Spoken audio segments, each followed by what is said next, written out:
ayca salaamaaleykum gars yi ñu ngi ziar di am mbégte ak kontante bu mag a mag di ñëwaat suñu émission les acteurs du cinéma comme d'habitude ñu waxtaanee cinéma théâtre culture whatever yàlla def ñun suñu plateau bi dafay ala doome ndax saa yu ñëwee dañuy invité ay ndaanaan ñoo xamante ne ni réew mi dañu leen bëgg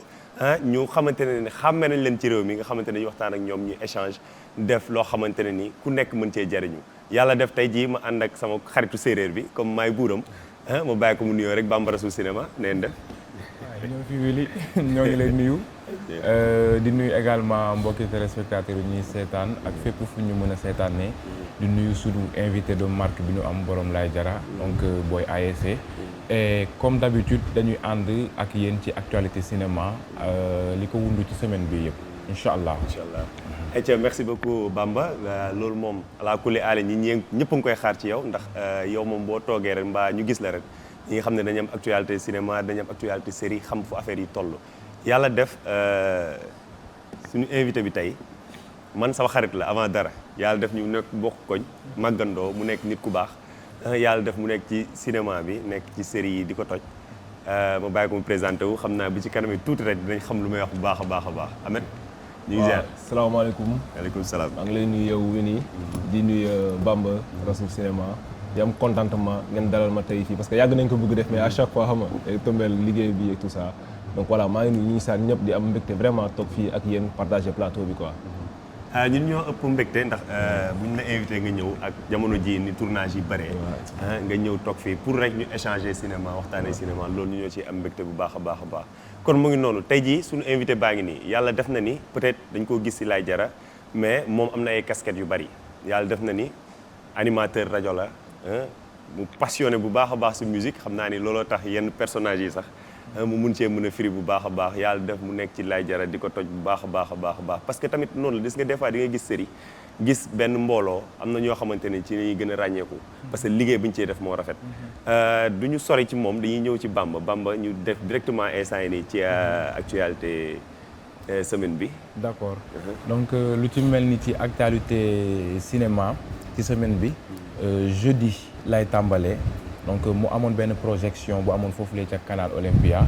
ñu projeté fa benn film un film portant le titre de Mali Twist à Bamako donc mu nekk benn histoire boo xam ne c'est une plongée dans le Mali vers les années 1962 avant leur indépendance donc mu nekkoon benn affaire boo xam ne ñu ko doon dund muy tënk bi tubaab bi tënkoon gars yi donc ça parlait de socialisme de colonialisme et tout ça mais ce qui fait la spécialité de ce film c'est quoi c'est le fait que ay acteurs sénégalais bokk ci te ëpp ci ku ci mel ni Roger Sala ku ci mel ni Ben Sultan mi nga xam ne moom la ñu invité ci émission bi ni passé acteur coach voilà Christian Dumont Gueye Teranga ak yeneen acteurs yoo xam ne tey jii mën nañu leen lim mu nekk un film également bi nga xam ne bés bu ñu ko soumettre ci benn plateforme bu ñu ko mën a seetaan képp ku ko seetaan doo ko rëccu parce que y a vraiment une réalisation de taille énorme boo xam ne tout ce que l'on recherche en fait au niveau cinématographique mu ngi ci avec plus de 1500 figurants ci film bi plus de 1500 figurants ce qui veut dire que ni dans le film aucun détail n'a été omis du dara lu ñu bàyyi donc le film en fait il est produit par Robert Guédiguian voilà au niveau de la production exécutive également on a eu une sénégalaise Angèle Diaban voilà une équipe plus d'une soixantaine de personnes voilà plus de 1500 figurants loolu moo nekkoon Mali Twist film bi donc mënuma déballer lépp mënuma wax lépp vu que c'était un long métrage boo xam ne c'était d'une heure 30 minutes donc lu ñuy def moom mooy xaar ñu teg ko ci benn plateforme et que yéen ñëpp ngeen mën a xam exactement de quoi je parle en termes de qualité donc ci kanam ñu wéyandi ci yeneen actualité qualité parce que aussi xam nga lan moo rafet ci cinéma mooy maanaam xoolal ñaata figurant ñoo ci am plus de 1500 figurants boo xamante ne ñoom tey jii ñu ngi leen di fay ñu xam ne cinéma bi gars yi peut-être ñu ngi koy commencer di comprendre xam nga cinéma moo nekk loo xamante ne nii mën na jëlee koñ tuxal leen utiliser koñ boobu noonu après indiwaat leen. Et surtout à ne pas omettre que on a eu également le plaisir de découvrir notre écrivaine Ken Bougoul mu interpréter deuxième partie wu personnage principal bi actrice bi voilà donc après bi mu demee ba màgget bi mu waree dof kenn bëggul la ñu jël une écrivaine très talentueuse franchement moom aussi elle nous a beaucoup marqué ci film boobu noonu c'est quelque chose que vous allez découvrir. si c'est quelque chose boo xamante ne ni yàlla na ñëw gaaw par ñu mun koo use. Ahmed. Gars yi dañuy bàyyi rek comme présenté wu nga. nuyoo nga. dañuy bàyyi parce que nit ñi ci télé yi lañ la xam. waaw tey jii acteur du cinéma boo fi ñëwee dañuy xamal peut-être yow yaay kan. ak fan nga jaar pour que nit ñoo xamante ne dañ laa bëgg te amuñu occasion gis la ci yenn yi. boo toogee ci les acteurs du cinéma comme instant yi nii nekkoo plateau yaa ngi nii free waxtaan ak gars yi sa caméra ngi noonu waaw. Bon en fait bon man tout d'abord sama jaar-jaar bon on a fait les études tout ça bon xam nga ni di nga am passion quoi. di nga def études et tout mais bi ma nekkee xale ba léegi ma passion ça a toujours été la musique. Musique je dirais plutôt xam musique ak cinéma c'est la même chose quoi parce que lépp culture la quoi. mais plutôt côté animation. Parce que quand j'étais gamin en fait sama papa bu doon jouer Scrabble ak sama frère yi xam nga maa ngi doon tel bilan quoi bilan Scrabble tout ça xam nga et ñoo eux ils écoutaient des pop rock ay Dire Straits ay Phil Collins xam nga ay Chris de Burgh léegi musique yooyu nag waaye exactement léegi bi ma duggee âge adolescent ay côté 2006 ça a fait tilt dans ma tête donc par la suite sama passion sur musique foofu la jógee su ma toogee man kese xam nga ma teg sama DVD di animer tout ça xam nga et puis may dem au fur et à mesure ma nekk British di def club anglais j'ai rencontré là-bas un gars tout le temps on discutait de musique après un jour mu ne ma boy y a quelque chose dans ta voix xam nga est-ce que doo lancer ou tout ça ma ne ko non man grawul quoi léegi un jour mu boole ma ak waa Afia FM léegi ma dem foofu noonu j'ai trouvé là-bas seen directeur programme mu ne animation dala neex tout ça ma ne ko bah ouais j'adore mu ne ma ok dugal si studio bi jox ma casque ma takk mu ne ma fais comme si tu animais quoi il s'appelle DJ Cool mi ngi Walf sax léegi mu teg ay son musique ma commencé animer vite fait mu pose affaire bi quoi mu ne ma genre t'étais dans quelle radio ma ne ko c'est la première fois que je mets les pieds dans un studio mu ne ma non ça c'est pas possible yow en fait par la suite ma def foofu benn formation bu ndaw après ils m'ont pris après ma dem Almadina FM mais vu que y avait les études tout ça bon te xaw moon métier bi noonu de trop après mu dem ba benn moment may animer émission bu tudd Hit Color parce que man pop rock slow laa njëkk bëgg après ma bëgg reggae après par la suite je faisais tous les styles de musique après les gens ont kiffé xam nga début bi sax émission bi benn boy moo ko doon def man j'étais plutôt ci technique bi après on nous a mis ensemble léegi cinéma bi nag je l'ai toujours kiffé parce que bi may def ay 5e lycée xam nga 6e tout ça école doon naa ko foowee en plus man dama grandi ci atmosphère u ñoom Jamel Comedy Club ce que tu fais xam nga le one man show stand up tout ça ay Noum Diawara ay Fabrice Eboué ay Dedo ay Yacine à chaque fois qu'il faisait ça su ma ñëwee gàlle avec des amis dama ko doon reprendre mais dama am problème ak olof bi quoi tu vois je suis plutôt calé dans le français ak su ma génnee aussi ak des amis ñu dem ci ay bar restaurant li am ay karaoké parfois ma jug ma def seen stand up gars yi retaan xam nga après ñuy dem di dem ba benn jamono j'ai rencontré un gars du nom de JD Djigo lui c'est un réalisateur xam nga d'ailleurs sax moom waaw exactement moom moo def demoon na FESPACO moo def documentaire Omar Blondin Diop tu vois voilà exactement après on s'est connus il y a plus de ay 7 ans léegi bu doon def ay clip man damay ànd ak moom quoi ànd ak moom si ay clip yi muy tourner xam nga tout ça mu may découvrir léegi un jour moom mooy première personne qui a vraiment cru en moi parce que bon c'est un homme du milieu il s'y connaît mu xool ma mu ne ma Medzo yow ton visage c'est cinématographique t'as quelque chose quoi parce que tout le temps moi je faisais rire les gens sans le faire exprès tu vois parce que nit day am peut-être luy ne si yow day nelaw léegi di nga rencontrer un Winnie wala un Bamba Rassoul moom moo koy tu vois c'est lui qui va sortir le truc quoi tu vois bon ma ne ko arrête ça tout ça xam nga mu ne ma non je sais de quoi je parle léegi l'année dernière ñu def benn affaire bu ndaw bu tudd Tangana Mayga xam nga Gargote donc j'étais l'acteur principal le si weeru koor bi quoi bon léegi concept bi c'était que du ma jaay catholique du ma jaay jullit quoi sa weeru koor la nekk tu vois catholique kese laay jaay soo ñëwee si demande ton nom tu vois soo ñëwee soo ma nekkee ni je m'appelle Bamba ma ne la non saa waay xam nga bon léegi derrière moi dañoo defoon ay montage photo genre man ak Poutine tu vois léegi nit su ñëwee ne ma mais Mayga Poutine ma ne la waaye quand il était au KGB maa ko formé maa ko def directeur man ak Mohamed Ali soo ñëwee ma ne la bi muy préparé son combat contre Foreman Rumble in the Jungle maa ko doon coacher c'est un truc de fou xam nga boo doon sama premier vrai projet et c'était un petit projet quoi après bon les gens ont kiffé xam nga gars yi commencé xam nga tout ça et puis projet Laye Jara bi am un ami à moi moom moo ko wax expliqué moo ko tout ça après ma dem Marodi bon ma def casting bi xam nga après ñu def ma retour bon malheureusement nag fi ñu may defee retour y a eu le décès de ma maman tu vois donc c'était début décembre après mon gars il m'a appelé mu ne ma bon gars yi dañu la soxla ma ne ko non frère actuellement psychologiquement parlant man je vais pas bien j'ai vraiment pas la tête à ça quoi donc je pense que nice quoi. nice da ngay teg foofu sa baaraam parce que dafa am loo xamante ne ni nite rek lañ ko xamee te moom li mu jot a wax nii ba yegg ci Marodi nga xam ni il a un peu galéré am na parcours bu ndaw boo xamante ne ni am na ko et tey jii nii dañuy def pause ci Marodi pourquoi parce que actuellement mooy def buzz parce que Laye Diarra bi mu ngi toj mu ngi loo xamante ne nii moo ay saa ni ku ko bëgg ak ku ko bañ yëpp da ngay nangu ni Laye Diarra moo fi ne Bamba Laye Diarra bi ci noonu sax pour dire que tout juste après émission bii nii vous aurez le privilège l'exclusivité d'avoir un reportage sur le plateau Laye Diarra ci seen benn plateau de tournage incha allah. waaw mooy doon sunu rubrique. rubrique bi ci lay dugg en même temps dañu am. Bamba defal ndànk. yow yaa ko def loolu moo tax yow séeréer yi la war a mën a suñu léegi. Bamba il est chaud. il est chaud mais noonu la actuellement bu ñu ñëwaatee ci Bamba dañuy ñëw un peu ci Teranga Movie Awards bi ñu amoon barki démb ak tey ñu am un peu résumé wu démb. ak barki démb boo xamante ne vite fait la pour ñu mën a avancer parce que actualité wu cinéma dëggantaan. moo fa nekkoon ñu amoon ay gan yu jóge ba Maroc ñëw.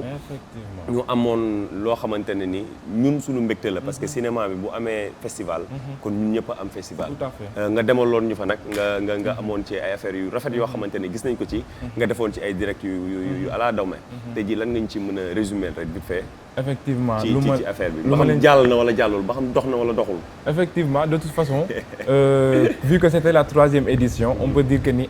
dëgmal nañu ko taxawal nañu ko y a eu quand même le monde qui devait y être voilà même si c'est 2 personnes on va dire que c'est le monde qui devait y être voilà il y a eu des gens là-bas donc ñoom ñu ngi commencé depuis jeudi la ñu commencé amaloon benn panel entre producteurs xam nga direction de la cinématographie affaire yooyu noonu ak les acteurs et tout ça amal panel waxtaan après trouver vraiment comment est-ce que ñu la ñu mën a améliorer production bi côté technique qualité et tout ça donc mu amoon panel boobu noonu j'ai eu l'occasion d'avoir l'avis de la fondatrice des Teranga Movies Awards donc Fatou Jupiter Touré ci la ñu xamalee que ni c'est quelque chose boo xam ne mu ngi koy def di ci xaar ñëpp di ubbil buntoom ñëpp képp ku ci mën a ñëw rek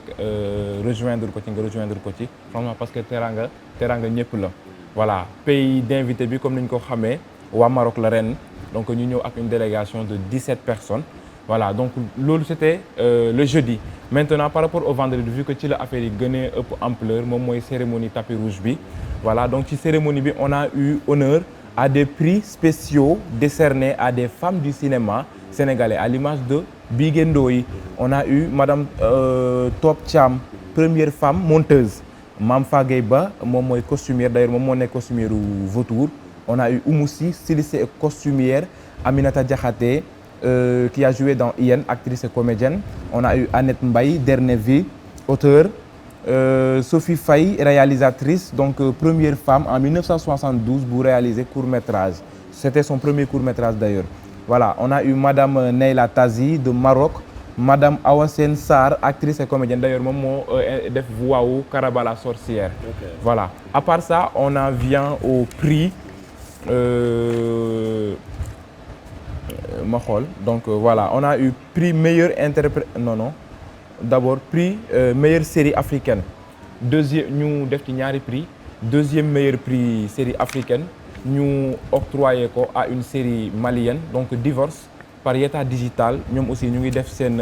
bonhomme de chemin ci cinéma bi ils ont produit à part Divorce non héritage lañ ko jox héritage parce que c'était seen série yu ñu sélectionné c'était Divorce et héritage moom moo jël deuxième meilleure série africaine à part ça ils ont fait Divorce ils ont fait Les Dangereux de la Cité que j'ai suivi ils ont fait Romance in Bamako Touni Solo beaucoup de production donc ñoom aussi ñu ngi ci biir à part ça on a eu la meilleure série africaine également une série ivoirienne Un homme à marier où on a retrouvé l'acteur Landry Nyamba qui a interprété le rôle de Mike Gradel dans Impact bu ñu jógee ci loolu noonu dañuy dem ci prix yi nga xam ne ci au niveau série sénégalaise yi la Marodi ak Evenprod daal di remporter franchement la donne avec force. Non gars yi dañ ñëw rattale lépp daaw dérapage doon mais ren Vautour la Karma Impact ak Wala Bok parfois mais là c'était 100% Marodi Evenprod parce qu'on a eu vraiment à voir donc am nañu meilleure photographie prix meilleure photographie série sénégalaise waa Impact ñoom ñoo ko remporté franchement quelque chose boo xam ne duñu ko discuter meilleur son par Wala Bok meilleure image Impact toujours meilleur costume Vautour meilleur maquillage Vautour meilleure musique Vautour Vautour Ouais, exactement ça c'est à applaudir Ouais. après on en vient vraiment aux interprétations avant ngay ñëw ci interprétation dañuy ñëwaat tuuti ci suñu invité ñu xuus ak moom xam naa ni instant nii moom bëgg nga ñu jox lépp waaye sa feuille bi dogatee ko man sa buur laa xam nga man su ma nekkee pël nga nekk séeréer toogee sama ndeyjoor da ngay xaar sa waay la met dañuy ñëwaat un peu rek ci comme dugg nañ ci Marodi dañuy ñëw ci comme expliquer ñu un peu nan nga def dugg casting nga duggee ñu sélectionné la ci personnage yi yàlla def nga am ci ndogal ñu lay ñaanal sa yaay ji fi mu nekk gënal ko fi mu jóge ngay yàgg saraxam yàgg seen lox bu baax a baax parce que yaay moom dafa nekk loo xamante ne ni waaw yaay la rek yaay moom yaay la si alors tey jii nii ñu gis Laye Diarra première saison bi daanaka jeex na tourné ngeen lépp ba tegee ko boor alors tey jii nga nekk doomu Sicap série bi di wax ci Sicap qu'est-ce que ça lan la def exactement ah mais loolu fierté totale la. fierté totale la parce que xam nga mën naa ne da ngay romb Liberté 1 ba tëb suñu koñ 5 dugg 4 3 xam nga Baobab Karak foofu romb gars yi intercepté la. waaye ASC na xam nga mais kontaan nañ. xam nga au début xam nga je me disais que ni bon voilà quoi mais benn ñaar ñett 10 personnes mënuñu juumandoo xam nga. ku la gis ne bàyyi fierté la pour Sicap. xam nga ngay dugg ay page Facebook Boy Sicap tu vois des gars comme Vincent Matan Ndiaye nekkoon Bakkate international di la message naan la booy vraiment kontaan nañ xam nga gis nañ yaa ngi représenter les couleurs de la Sicap xam nga keneen ak keneen noonu donc voilà c'est dafa neex si xol quoi yow dafa neex si xol donc on peut dire que ni à travers interprétation boobu noonu xanaa jot nga ci ay approche peut-être des contrats xaalis bi quoi. waaw bon ñi ngi sant yàlla quoi. bon peut-être di nga am ay yenn maison de prod yu la contacter. jot naa si am bon ñu ma call et tout ça. mais côté xaalis tam bon ñi ngi sant yàlla mais c'est pas trop. ñëwagul quoi déjà bon le début sax c'était pas ça quoi xam nga c'était xam nga se faire un nom pour nit ñi xam la quoi. xam nga après xam yaay kan nga wane quelque chose après je pense que time will tell quoi l'avenir nous dira la suite quoi. ouais c'est ça Inch'Allah l'avenir moom quel que soit alpha. dira alors bu ko defee dañuy dem xooli élément bi ñu mën a ñëwaat ci plateau bi élément Bamba Rassoul Cinéma bi ñu ñëwaat. Donc aujourd'hui la rubrique vous sera spéciale. Puis ce qu'on va faire c'est quoi? C'est vraiment rentrer dans l'ambiance des plateaux, découvrir ak yéen comment ça se passe, les actions coupées. Ok, ñu dem si biir bi la ñuy commencé. jërëjëf merci. Voilà donc ñu fekk la tey plateau Laye Diarra fekk la ci sa œuvre fekk la ci plateau ngay waaj a dem tourner ji nii franchement mu nekk quelque chose boo xam ne c'est un plaisir pour nous parce que wax dëgg fa yàlla la touche de Mbaye ça touche tout le monde wax dëgg fa yàlla naka nga dundee donc aventure bi nga commencé ko début ba instant bi ngeen di waaj a jeexal. Bon déjà c'est-à-dire que amoon si satisfaction lañ ci am parce que kooku acteur comédien yëpp la c'est-à-dire képp ku job bëgg ñu apprécier job positivement et yàlla dogal na ne c'est-à-dire on a apporté notre touche à l'édifice on a ko au projet Laye Diarra donc mbégte la mais nag faut savoir une chose c'est-à-dire que mbir moom bu liggéey rek bu liggéey bi doxee newul benn nit a koy def c'est-à-dire c'est une équipe avant tout donc te Laye Diarra yàlla def ñu may chance boobu c'est-à-dire y a ce qu'on appelle symbiose c'est-à-dire que déjà c'est-à-dire kenn ku ne c'est-à-dire jàppee nga sa morom nawle et puis naturellement bu déggoo amee rek day refléter au sujet bi chance boobu la ñu am ci Laye Diarra. Alors donc Lamine Laye Diarra moom mooy projet bi gën a récent mais également je pense que bi gën a flagrant ci projet yi nga def parce que on a eu à vraiment vous découvrir dans Dérapage on a eu à vous découvrir dans beaucoup d'autres productions yoo xam ne def nga ko mais c'est pas pour vraiment jeter des fleurs parce que man je suis pas de ce genre mais on peut dire quand même qu'à chaque fois on a apprécié son jeu d'acteur. À chaque fois, on a apprécié ses touches yi nga xam ne moom la ñuy proposé rawatina la touche dans Laye Diarra Mbaye le Parisien bi nga xam ne il n'a qu'à fouetter des chats parisiens. Voilà, c'est quoi le secret de Mbaye? Bon, déjà, ça dit pour le chicken naha. Déjà, ça dit avant l'aspect Mbaye, ça dit l'acteur Lamine Cissé en tant que tel. Ça dit que ligue pour le chicken naha. Ça dit base yi mooy déjà se former. Ça dit mbir boo ci dugg ça dit da nga koy gëstu. Donc boo ko gëstoo loolu moo lay permettre nga am possibilité ça dit varier en fonction vraiment des personnages. Parce que bon mën nañ la casser en fonction de ton talent. Mais ça c'est trop restreint. Ça dit mën nga gérer benn personnage ça dit que vraiment voilà génn ci ñu casser la beneen personnage nga flop. Parce que à la base ça dit que jàngoo déjà parce que bu la si kenn nag jeu dafa am technique mën na ko technique de jeu dafa am base. Donc base boobu boo ko amee déjà leneen li nag bon c'est-à-dire que c'est une touche personnelle mooy recherche yi ngay def et puis bon comme ni wax c'est-à-dire que bëgg-bëgg liggéey bi moo lay pousser vraiment à chaque fois c'est-à-dire tu te remets en cause et à chaque fois tu vas aller de l'avant. Donc il faut genre mën nañ la caster par talent mais il faut avoir une pédagogie de vraiment véhiculer ce talent li la koy may lan la gëstu jàng. En plus je vous dis bien c'est l'acteur de la semaine moo ngi nii toog Lamine Ndiaye. Lamine man ma lay santale sama sant bi. boo bëggee dégg dëgg baalal naa la ko vu que Lamine day ànd ak Mbaye pour l'instant donc ñu boole ko. Lamine Mbaye Cissé ngaari ngarmeew tëmbal glace bu ma njarul kenn du naan mon véritable nom c'est Mamadou Lamine Cissé. D'accord mais bon bëggoon nañu également nga jaarañu ci sa jaar-jaar fi nga jotee jaar et tout ça fi nga jógee nga tënkal ñu ko. Bon c'est-à-dire pour aller c'est-à-dire que d'une façon brève et concise c'est-à-dire que déjà c'est-à-dire à la base je suis comédien. Voilà, je suis un comédien de théâtre. Donc, foofu laa tàmbalee suite à cela, c'est-à-dire que j'ai fait pas mal de spectacles, c'est-à-dire qu'avec une compagnie avec qui je suis, Sensile Family, maa ngi leen nuyu de passage, j'ai des amis, des frères. Suite à cela, c'est-à-dire que bon, j'ai fait C'est la vie, saison 2 en tant que coach Pélénigno. Bon, j'ai eu à faire également pas mal de choses en Chéri Coco, donc boobu dafa jàll Canal Plus Afrique. Hormis Chéri Coco, j'ai fait également Ma Grande Famille, donc projet Akissi Delta. Voilà, suite à cela, bon, j'ai eu à faire également, ça dit que bon, pas mal de trucs, de longs métrages. Donc il y a Zéro, Yobing en post-production.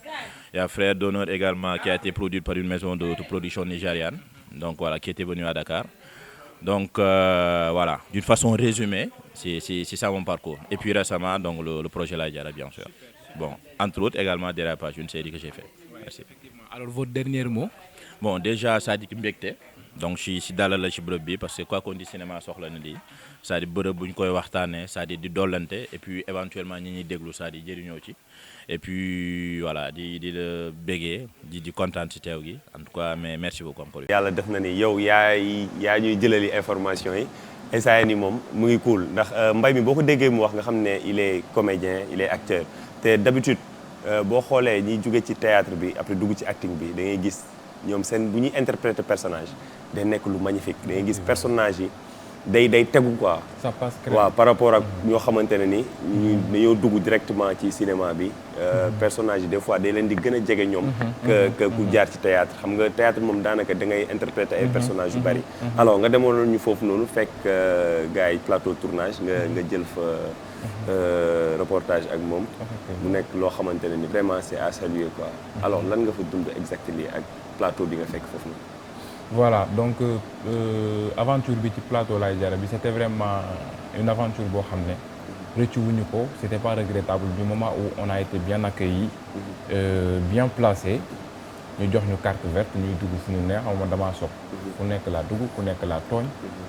di couper seen ay plateau di def lu ma neex forcément et c'était vraiment du plaisir fekk fa kii di Lamine Mbaye jël ko en tant qu'acteur de la semaine donc lu ma mën a wax ci moom tamit ce sera une répétition on le connaît très bien c'est quelqu'un de très professionnel qui vraiment mérite sa place dans le cinéma exactement il mérite vraiment tey yàlla nañ dem ba ci kanam di ngeen gis lépp mu leer incha allah alors sama waaj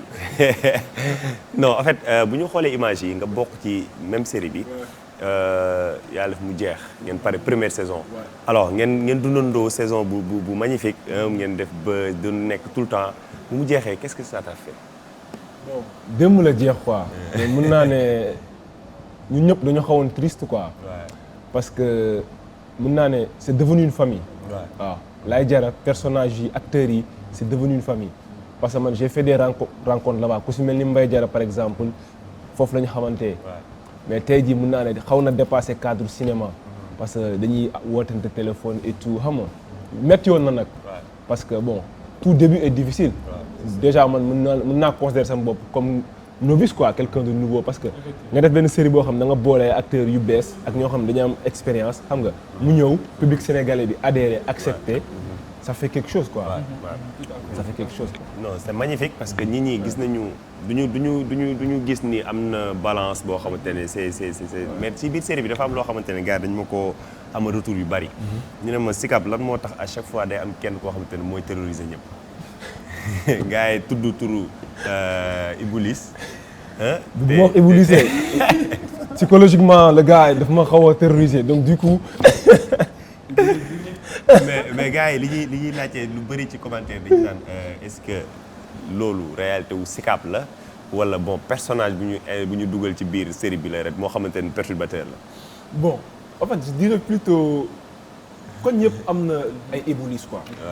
bon xam nga Sicap bu ñu nee Sicap du ñu xalaat wóot bi quoi. Sicap yow kap si nga dëkk xam nga dañuy naan au calme xam nga tranquille et tout mais kon ñëpp am na Iboulis quoi qu'on se dise la vérité tu vois. da ngay màgg ak ñoom yaroon ndok ñoom et tout mais di nga xam nu ngi leen di maîtriser quoi. mais Iboulis il a tellement interprété son rôle ba nga xam ne je vais te dire une chose bizarre ah dañuy toog plateau war a tourner nii tu sens de la crainte ci visage yu yenn acteurs yi quoi tu vois. parce que le gars il est carrément dans la peau d'un bandit quoi. aussi parce que parfois am na nooy interpréter rôle dañuy dem ba jox la étiquette boobu noonu dans la vraie vie.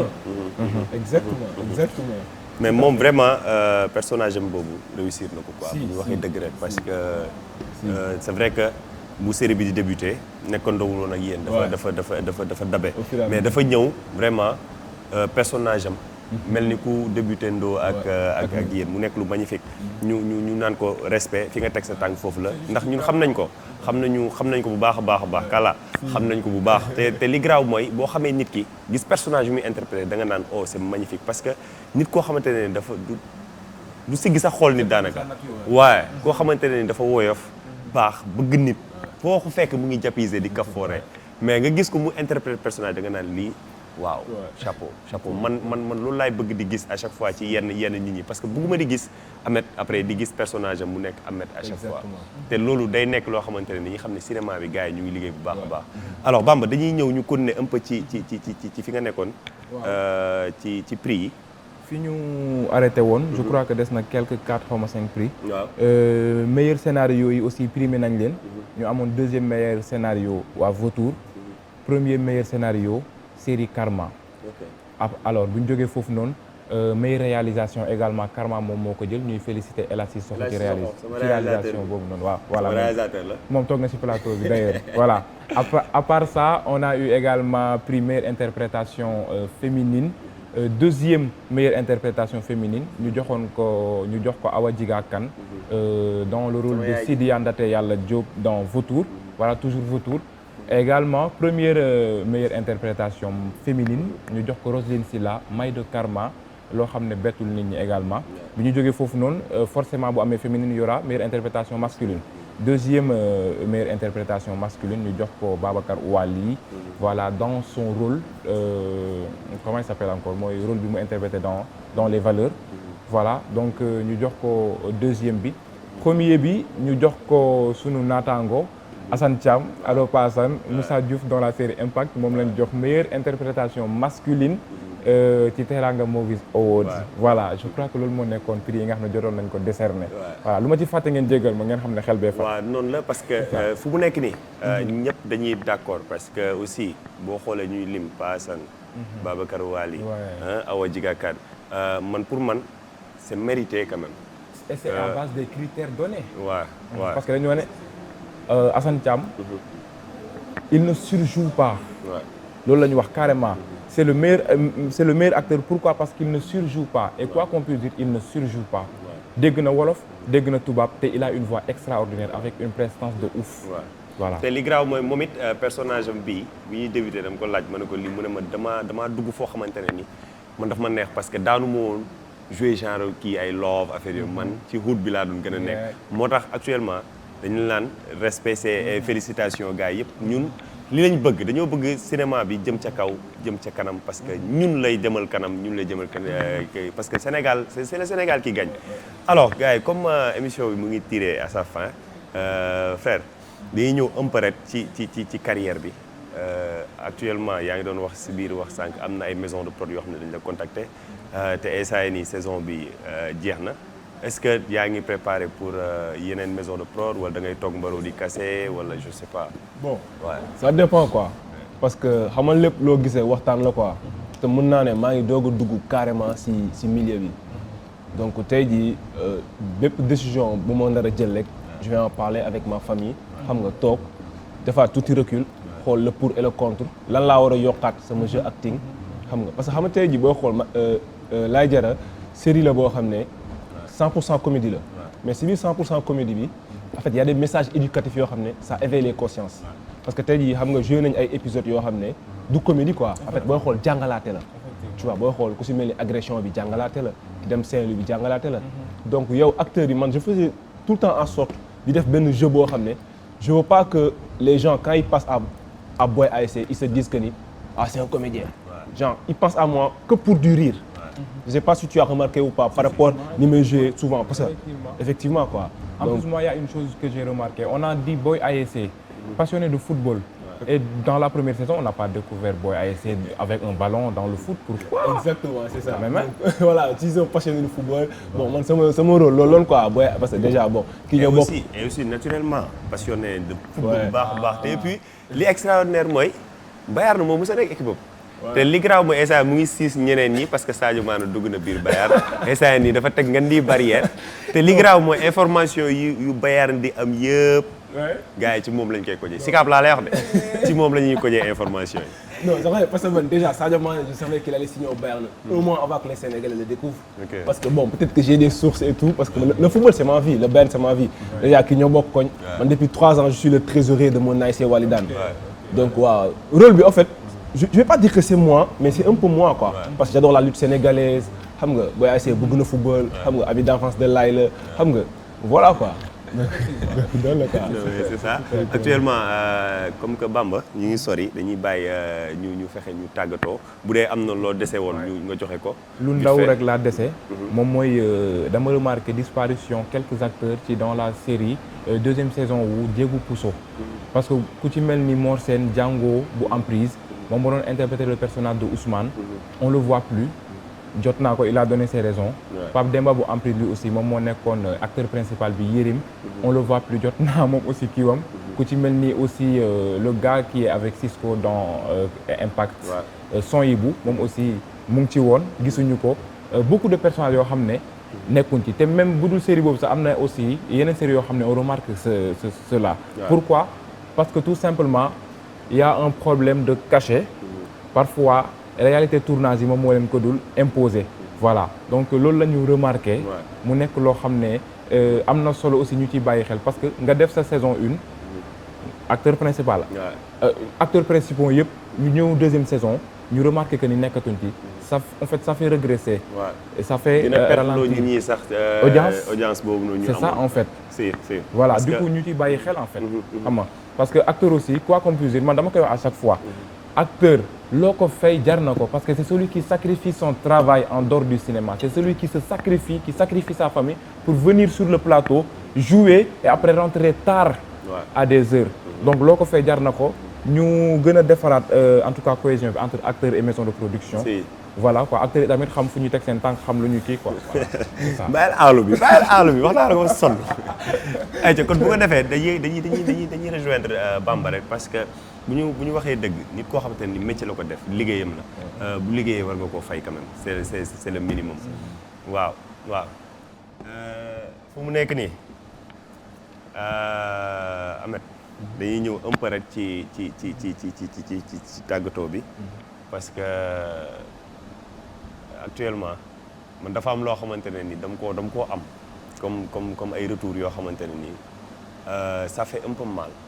parce que comme li Bamba wax am na ci ñu bëri ñoo xamante ne ni dañ leen di wax ni am na ci ñoo xamante ne dañuy wax ni gars yi dem pour feeñ yi dañuy dem pour gis leen ma et comme yow yaa ngi wax ni sa carrière mu ngi door a débuter est-ce que yaa ngi rencontré yooyu wala yaa ngi gis yooyu parce que aussi c'est très difficile aussi des fois di wax ci yooyu mais comme les acteurs du cinéma bu ñu nekk ci plateau il faut ñuy wax yenn yi pour que dimbali ñenn ñi ñoo xam ne ñu ngi suñu ginnaaw ak ñoo xamante ne ñu ngi door a débuter parce que loolu dafa bari trop ci retour yooyu noonu. bon en fait man benn gis-gis laa ci am quoi parce que booy xool 7e art métier bu noble la quoi tey jii si tu te lèves le matin t'as un boulot xam nga bàyyi sa boulot dem def beneen boulot même si bu nekkee passion la en fait daf ko war a jar quoi c'est-à-dire que nit da ngay gëm sa bopp da nga war a xam nga believe in you man loolu laa gëm quoi c'est vrai am na ñoo xam ne man je les connais pas mais je sais que am na ñoo xam ne dañuy bëgg kut ko kut ñu leen di gis ci télé bi ñuy feeñ sans pour ñu am ci quelque chose en retour mais je me dis que ni en fait peut-être que seen dañu yor ay xelu xale parce que qu'on se dise la vérité quoi yaa ngi toog ci plateau bi mais job la tu vois t'as une famille t'as des bouches à nourrir tu vois ce que je veux dire am na ay nit yu nekk sa ginnaaw yoo xam ne war nga leen mën a dimbali donc man je me dis que ni ngeen baal ma ci kàddu bi nit waroo am benn ñàkk fayda boo xam ne ngeen naan man naa dem ci télé bi ñu gis ma après xam nga ñu romb la xam nga star la tu te fais un nom. mais t'as quoi en fait mais après xam nga am na benn grand bi wax ni tristement célèbre lañ koy tuddee parce que des fois nga nekk célébrité te yoroo dara et loolu Sénégal la nekk quoi parce que man yàlla dimbal na ma génn naa Sénégal dem naa ñëwaat te gis naa